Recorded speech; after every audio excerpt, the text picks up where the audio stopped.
The day many have long warned about would begin with terrifying news. China has invaded Taiwan. Experts are already confident of how China would proceed.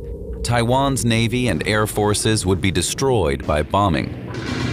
And tens of thousands of Chinese soldiers would rush across the Taiwan Strait. China has made no secret of its ambitions. Don't pretend that Taiwan is not part of China. I think we can clearly see that states are linking up to redraw the world map.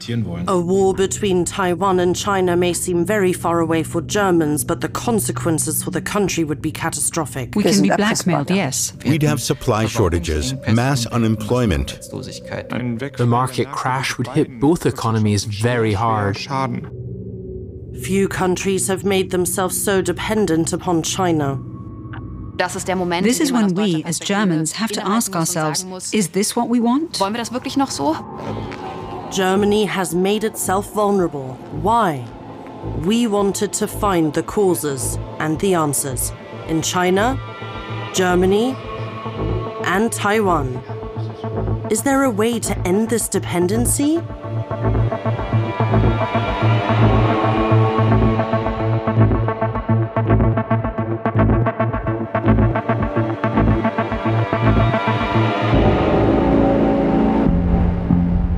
There are many signs that things have gone awry, that Germany's dependence upon China has become dangerous. One such warning is the story of 6-year-old Anton from Berlin and his doctor Malik Böttcher.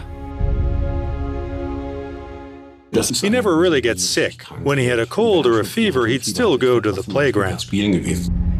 Anton got a serious infection in early May. A television crew happened to be filming his doctor's office and documented Anton's visit. We examined him and found that he had bronchitis, verging on pneumonia. We started him on antibiotics. The antibiotics were initially available at the pharmacy, but too few and in too low a dose. The line between life and death can be thin. It can be as small as a tablet. When it's there, you don't think about it. When it isn't, or as in Anton's case, there's not enough of it, things become dangerous. The reason for the shortage? China wasn't then supplying enough cephalosporins, antibiotics. Without China, Anton was in peril. When the Chinese stopped sending us pharmaceuticals, we run short on cephalosporins. Cephalosporins are very, very important, especially for severe infections. That means people will die. Yes. There's no one to tell you, don't worry, antibiotics will be available again soon. Shortages become the new normal. Dr. Böttcher tried to circumvent the Chinese problem by prescribing a lower dose, but it didn't work. Anton was admitted to hospital with severe pneumonia shortly after these videos were taken.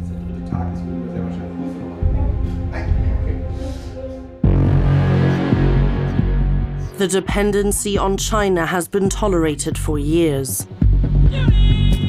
The relationship was so unproblematic that we were never concerned that it could be used against us. But we're seeing how China has changed, and now we have to change. Just how much China has changed became evident in mid-October at the New Silk Road Forum in Beijing. Xi Jinping side by side with a man who has an international arrest warrant, Vladimir Putin. For Xi, the brutal war of aggression against Ukraine is no reason to avoid him. Quite the contrary. All these external factors are common threats, and they strengthen Russian-Chinese cooperation. We had to remain outside and, like most of the Western media, follow the opening celebrations on screen in the press center. For Xi, the New Silk Road is a way to expand China's power and influence. China promises gifts but demands allegiance. Xi threatens anyone who refuses to comply. Those who see the development of other states as a threat and consider economic interdependency as a risk don't benefit and do not help improve their countries. Xi shares Putin's fantasy of great power. They both want to incorporate other countries into their respective empires. Taiwan is to Xi what Ukraine is to Putin. Xi's goal is Taiwan's return to the motherland, by force if necessary.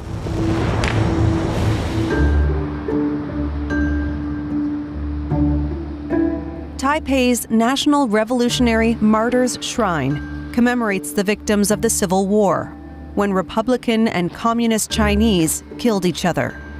Concern over a return to that conflict can be felt everywhere here. The small democratic island state is now amassing arms to deter the constant threats from its outsized brother.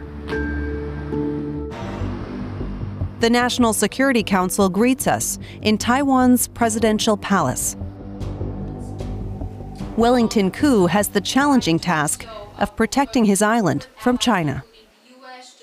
China wants unification with Taiwanese territory and is making no secret that it will take any step imaginable to do so. But the Taiwanese know that dictatorship and democracy are incompatible. Ever since the Republican troops fled from the communists here in 1949, China has been demanding the return of what it sees as a renegade island. Around 90% of Taiwanese reject the notion. Most trust that their government will do everything necessary to protect them. For some, though, that isn't enough. Good afternoon, I'm Chuan Yu-wei. I came back from Ukraine 6 months ago. The 52-year-old is a tour guide in Japan, but in March he decided instead to travel to the front. This is the gun I fought with in Ukraine. Chan keeps the gear he used as a member of the International Legion in Ukraine in a military club in Taipei. The Ukrainian flag. If you survive, it's a souvenir. If you die, it's draped over the casket. One Taiwanese soldier has died in Ukraine, but Chan brought more than just the Ukrainian flag home with him. Courage also accompanied him back to the island nation. Before I went to Ukraine, I didn't know if we could resist the Chinese for 3 days, 3 weeks, or 3 months. After fighting there, I believe that if Germany, France, Great Britain, and the United States are ready to support Taiwan with weapons the way they support Ukraine, we can beat China.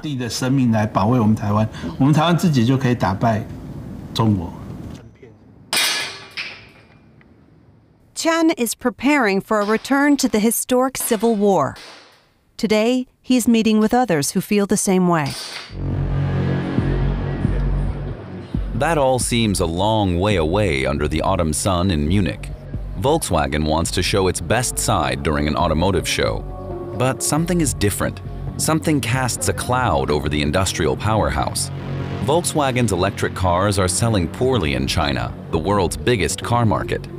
Once the biggest brand, VW is being dethroned by Chinese rivals, and one of them, BYD, has set up directly opposite them. An automotive duel on Munich's Grand Boulevard. Everything is on the line for VW. No other German company is so dependent upon China. Electric Chinese cars in the pole position is an existential threat for Volkswagen and inspiration for China's car makers. We probably offer something a bit different than German manufacturers. In China, digital options are very important.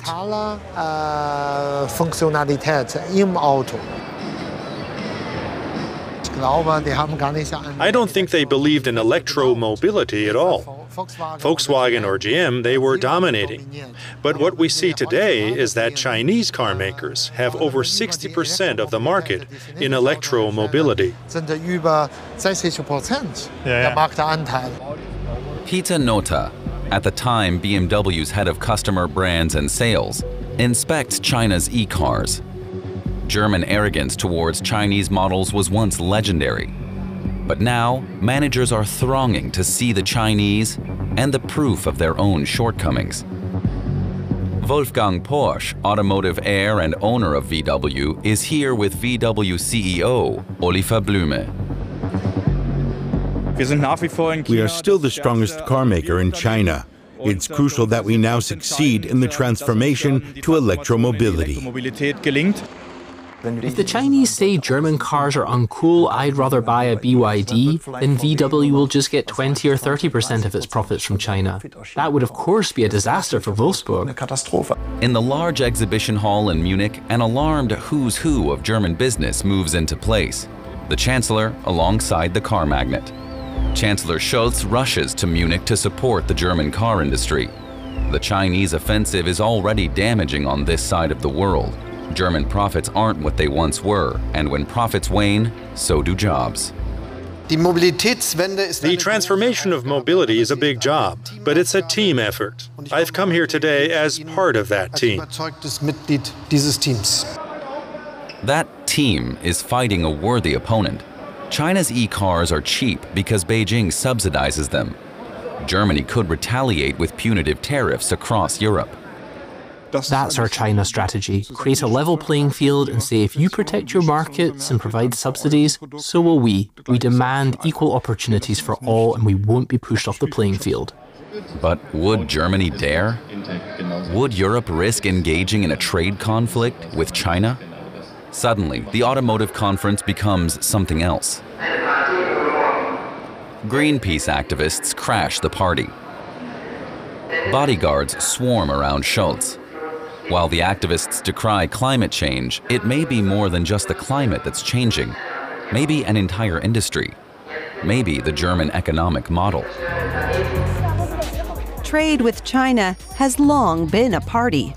Former Chancellor Angela Merkel called Beijing a strategic partner. The principle? Germany supplied engineering, and China provided cheap goods. We thought an authoritarian state wouldn't allow the freedom and creativity of a democracy. That's why trade was easy with China, because China would always try to copy what we exported. They'd always be one step behind us. A massive miscalculation. Trade with China was once highly profitable for Germany. But China has now caught up, and in some areas, even overtaken. We've reached a point where the balance is shifting. Chinese imports are increasing, our Chinese exports decreasing. The balance is shifting towards China. This is when we, as Germans, have to ask ourselves, is this what we want? The German business model is over. What do you see as the cause? Well, it's because we import cheap products from China, cheap gas from Russia, do business all over the world, and the Americans pay for our security. That's over now. Corona and Russia's war against Ukraine have shown just how dependent Germany is on global supply chains. But it's even more dependent on China than Russia. What lessons has Robert Habeck, Germany's economy minister, learned about global trade? We had a 55% gas dependency and we managed to keep the national economy running. 90% and it wouldn't have been possible. 90% would have pulled the rug out from underneath us. 90%. That's how dependent Germany is on China for certain medicines and raw materials.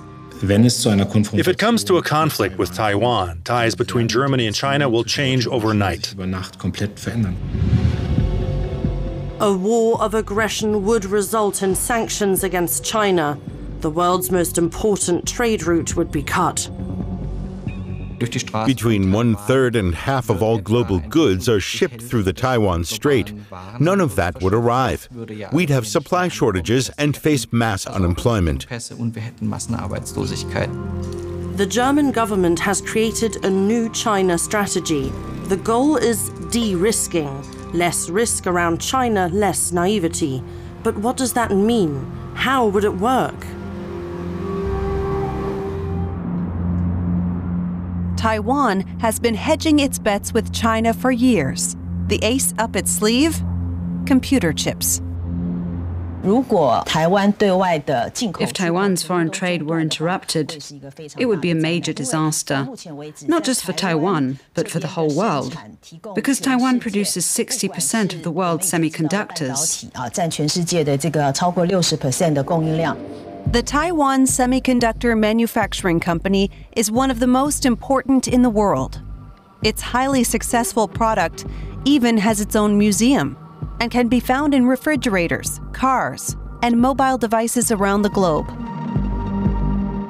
The TSMC Museum commemorates the 7 fathers of Taiwan's electronics industry, managers and government officials who met in a soy milk snack bar 50 years ago and made a groundbreaking decision. Christy Hsu is an economist. She knows TSMC inside out. Over a soy milk, she reveals the Founding Fathers' plan. Taiwan should concentrate its expertise on one product, one which could not simply be copied by neighboring countries. The plan received government support and became a complete success. The world now depends on Taiwan for semiconductors. The production is uniquely sophisticated.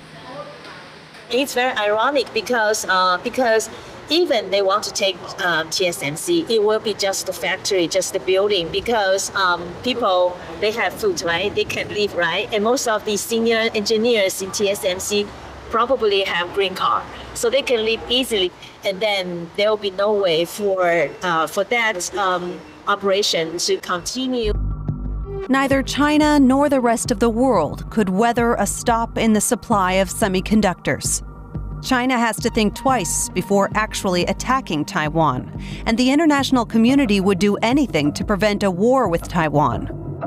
Taiwan created a silicon shield, a shield of semiconductors.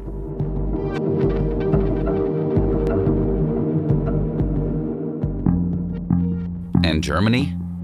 It needs its own silicon shield. There is no backup for the medicines Anton urgently needs, no alternative to the antibiotics. Anton's treatment isn't working. Anton's parents are forced to take him to hospital with severe pneumonia. His oxygen levels were very low. Anton was in bad shape. He had trouble breathing, trouble walking. He didn't want to do anything. He lacked all strength. If you can't get antibiotics, it's just bad. It's very painful as a parent, being unable to help your child. There's nothing there to help them. But antibiotics used to be produced in Germany. Penicillin production started in a Frankfurt suburb in 1950, and after a few years, could meet all of Germany's demands.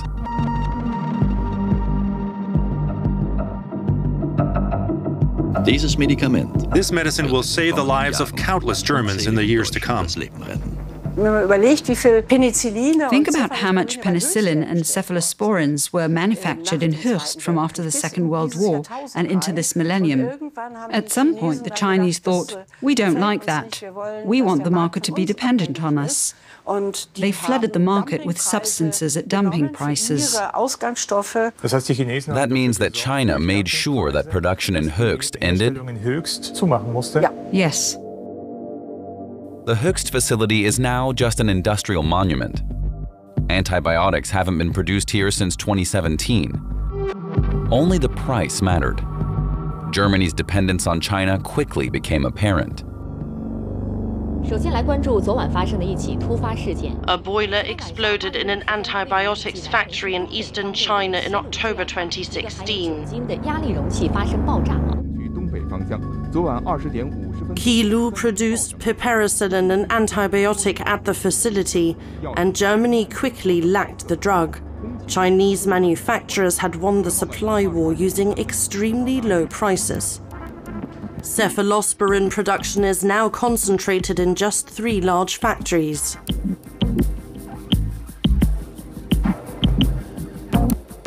We asked the Chinese companies for comment, but they refuse. We're seen as corporate spies. The companies use popular wording to avoid prying questions from journalists. Foreigners infiltrating China. The whole country is fighting spies. The companies can't address political topics. Too sensitive. This is the answer from Qilu, a major Chinese antibiotics company. We have no interest in working with foreign media. We have no external communication with foreign media. Goodbye. We travel to one of the cephalosporin plants in Shanxi province. Qilu's European exports increased by 130% last year. One employee agrees to talk to us at the main entrance. We produce cephalosporins. Our products go around the world. I'm very proud of that. Our presence doesn't go unnoticed. A discussion with security staff at the main entrance, filming prohibited. China wants to make others dependent on them while remaining autonomous themselves. De-risking in China even has its own name, dual circulation.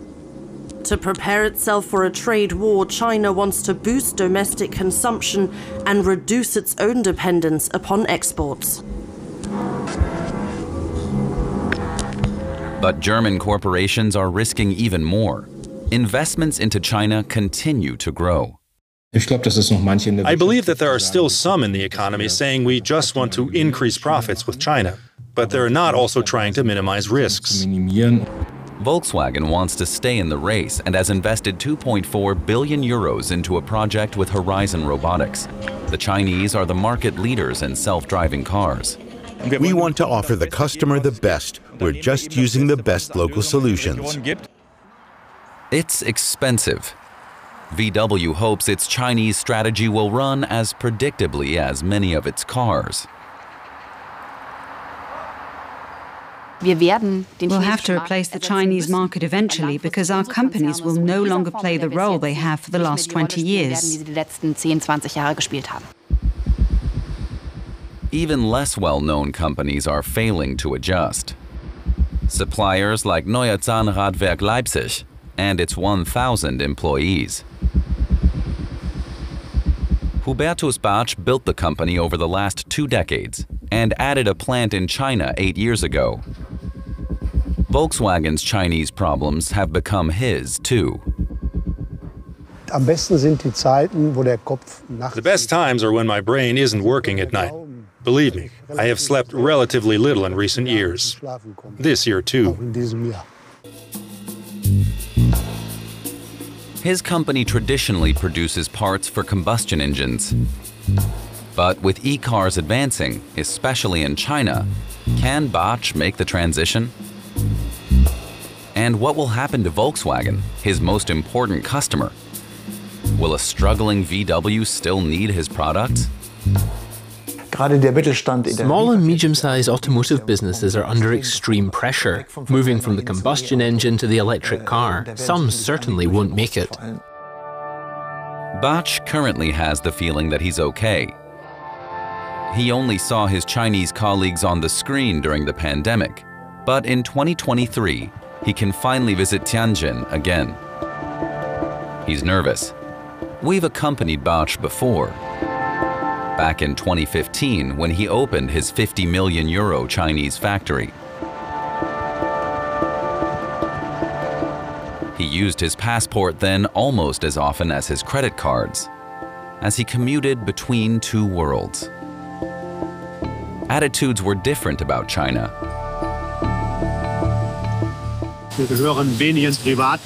We're amongst a few private investors. It's not just our passion, it's part of our existence. It has to work with China. Yes, it will work. Bosch has been here for 8 years now. His passport is no longer a familiar sight. China seems farther away now, if only because of Corona. It was a long, exhausting period. I'm very surprised that we're in such good shape. The employees, the whole team, has kept this business running on their own. The pandemic could have served as a warning on dependency. What happens when one is suddenly cut off from supply chains or one's own investments? My assessment is that German companies operating in China must know that their investments may be treated completely differently there than in constitutional states like Europe. That their assets could be seized? That's not just a theoretical possibility. Bartsch doesn't want to hear about de-risking. There's also deindustrialization. Everything starting with D is going downhill. We are very strongly organized in China, but our company's bottom line is to make sure our risk in China remains tolerable. China's aim is to minimize risk to itself. It sees itself in a global competition with the US. Dominance in certain raw materials is at the heart of Beijing's strategy. Yunnan Province, southwest China. We're heading for one of the Yunnan Qihong Company's mines, one of the biggest producers of germanium in the world. The corporate video showcases its success stories. Germanium and gallium are extremely important in the production of semiconductors. Germany has made itself vulnerable to extortion by becoming dependent upon rare metals. A good half of its gallium comes from China, and over 80% of its germanium. China has restricted their exports since August 2023 to get even with the US trade sanctions. The trade war is also affecting Germany. China is no longer supplying germanium and gallium. The Yunnan mine descends 2 kilometers into the earth. Qihong didn't respond to our request for an interview. We find barbed wire and a warning sign at the main entrance, strictly forbidden for unauthorized persons and vehicles. A security guard appears immediately. We again request an interview. I'll have to ask the main office. They make the decision. You're not allowed in now. The mood is tense. The security guard is visibly uncomfortable with our sudden appearance. The company doesn't want to talk to us. Rejections from government agencies too. Only Victor Gao, Vice President of the Center for China and Globalization, an unofficial mouthpiece of the Communist Party, agrees to be interviewed.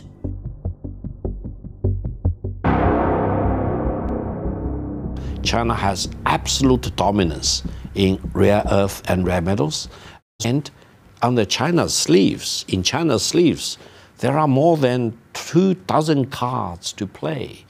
China has no problem with Germany, for example, but if Germany joins the US-imposed unjustified sanctions against China, then export to Germany will be under the same review as the Chinese government has announced as far as GA and GE.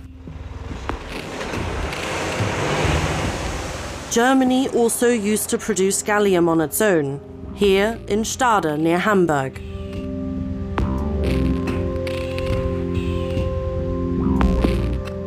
But only until 2016. Stade's gallium then became too expensive. There is the political question. Is the production of gallium in Germany worth the effort to ensure supply, to ensure competitiveness? For the semiconductor industry, those questions seem to have been answered. Eins auf die Zukunft! In March 2023, both the President of the European Commission and the German Chancellor broke ground on a new semiconductor factory for Infineon in Dresden. Semiconductors are often referred to as the oil of the 21st century, the one raw material, so to speak, on which almost everything else depends. By 2030, we want, working together with industry, to double Europe's share of the worldwide semiconductor production up to 20%. Since the semiconductor market is developing so rapidly, that means that we need to quadruple our current capacity. The EU has provided 43 billion euros for semiconductor subsidies.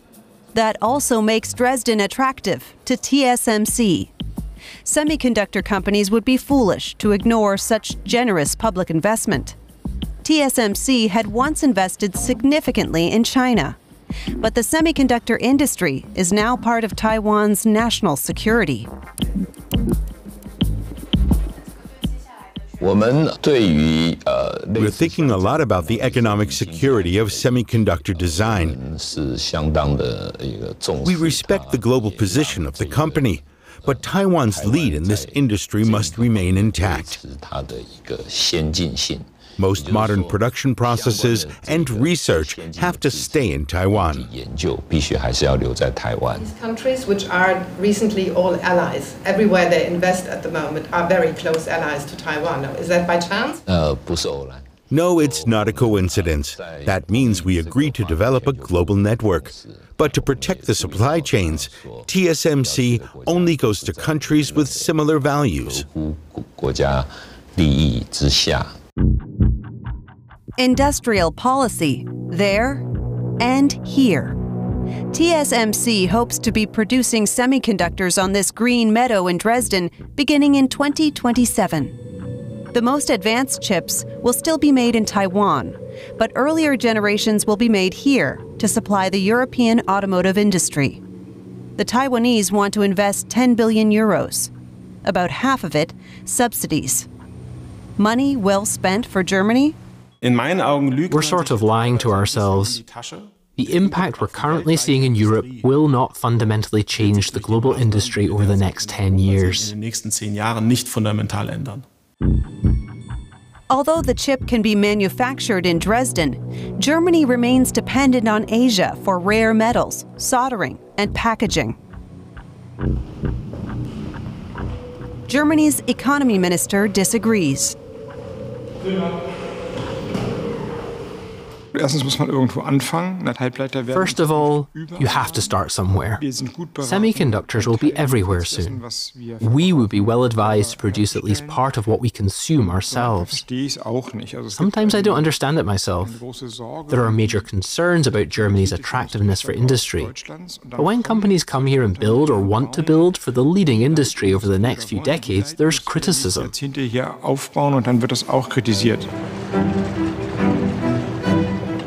Germany is at least trying to become more autonomous. But Chinese high-tech has long stood at the center of German communications, operating German mobile networks and critical infrastructure. Can that be de-risked too? Maybe that's the error in our de-risking, because we act like the motivation is peaceful. We just need to de-risk some, minimize the risk some, diversify some, as if the Chinese leadership wouldn't notice, as if they aren't interested in the exact opposite. China doesn't want to be de-risked. First of all, if German government wants to shoot its own feet, be my guest. We cannot stop you from doing the stupid things which will inflict all the damage and injury and losses to the German people. I just personally hope the German government will be smarter and wiser, as I always believe. Black swans supposedly stand for China's resilience. According to superstition and Huawei's company history, the birds symbolize an unforeseeable event with serious consequences. Huawei says the misfortune and threats they've faced have made them even stronger. It's why the black swans are fed and lovingly cared for on the company campus. The animals are supposed to continually remind the staff to be ever vigilant. The future is possibly as unimaginable as Huawei's corporate campus, where the Heidelberg Castle, Oxford University, and palaces from Bologna and Granada have all been reconstructed according to the wishes of Huawei's founder. A tribute to Europe's inventiveness, China's megatech company is researching and developing behind these facades. We were invited on a tour. So here we are in Heidelberg, and this is the driverless car. The tech company is clearly making an effort to appear open and transparent on German television. Wined and dined by Carsten Zenz, Huawei's spokesman for Germany, who usually works in the real Düsseldorf. Eben wirklich Produkte zu liefern, die der Kunde wirklich braucht. The only reason Huawei exists is to serve our customers. Das, ich weiß, so I know it sounds like a marketing slogan, but it isn't. Ist es aber nicht. Huawei's self-promotion is aimed at the federal government. There's another black swan in the room. Berlin views Huawei's telecommunications technology as a security risk and fears China could install malware and spy on Germany remotely, perhaps even switching off networks and critical infrastructure. Preposterous, says Huawei. We as the supplier have no access, neither remote access to data in mobile networks, nor control of mobile networks. Those are controlled by network operators. This kind of espionage and sabotage is more science fiction. But that fiction, like the fear, could become reality. China's national security law requires companies to answer to the party and the state.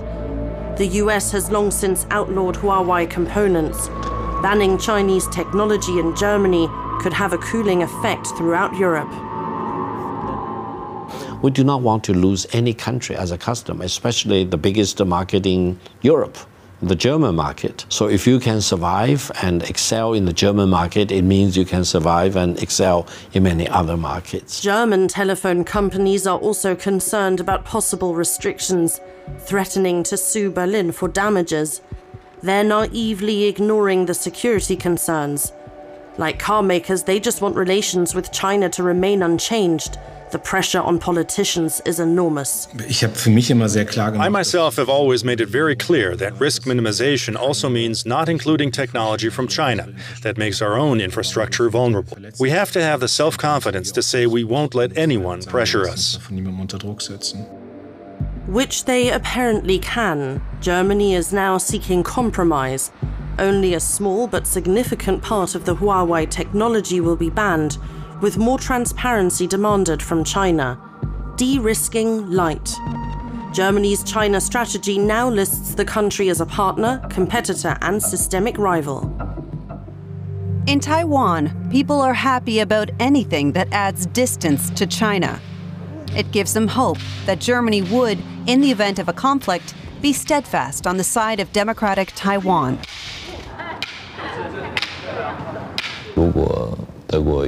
We would like to see that Germany is ready to use their warships in Asia-Pacific and to hold military drills in the Indo-Pacific region, as they have recently. But would international help come at all? Many aren't counting on it. With military discipline, they meet weekly at the open-air stage of Taipei's Da'an Park.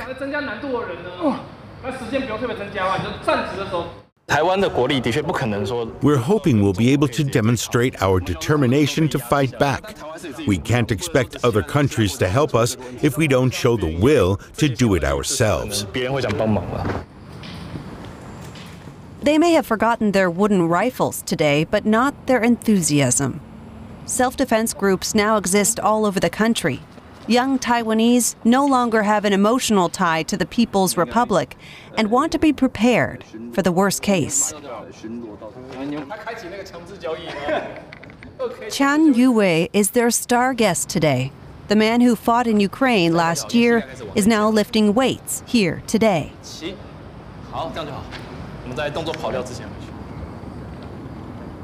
He becomes emotional at the end of a long evening.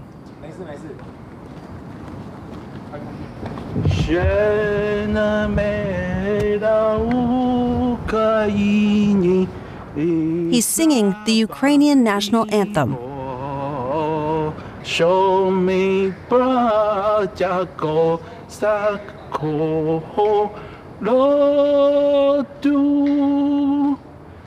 Slava Ukraini, Slava Taiwan.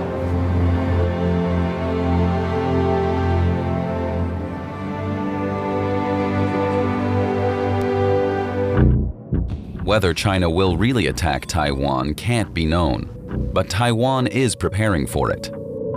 Is Germany? What we need to do in Germany is become more independent and position ourselves against China. I believe that will ultimately help create a better relationship with China. Becoming less dependent and less vulnerable is going to be expensive. We have to be able to provide the basics for our population again.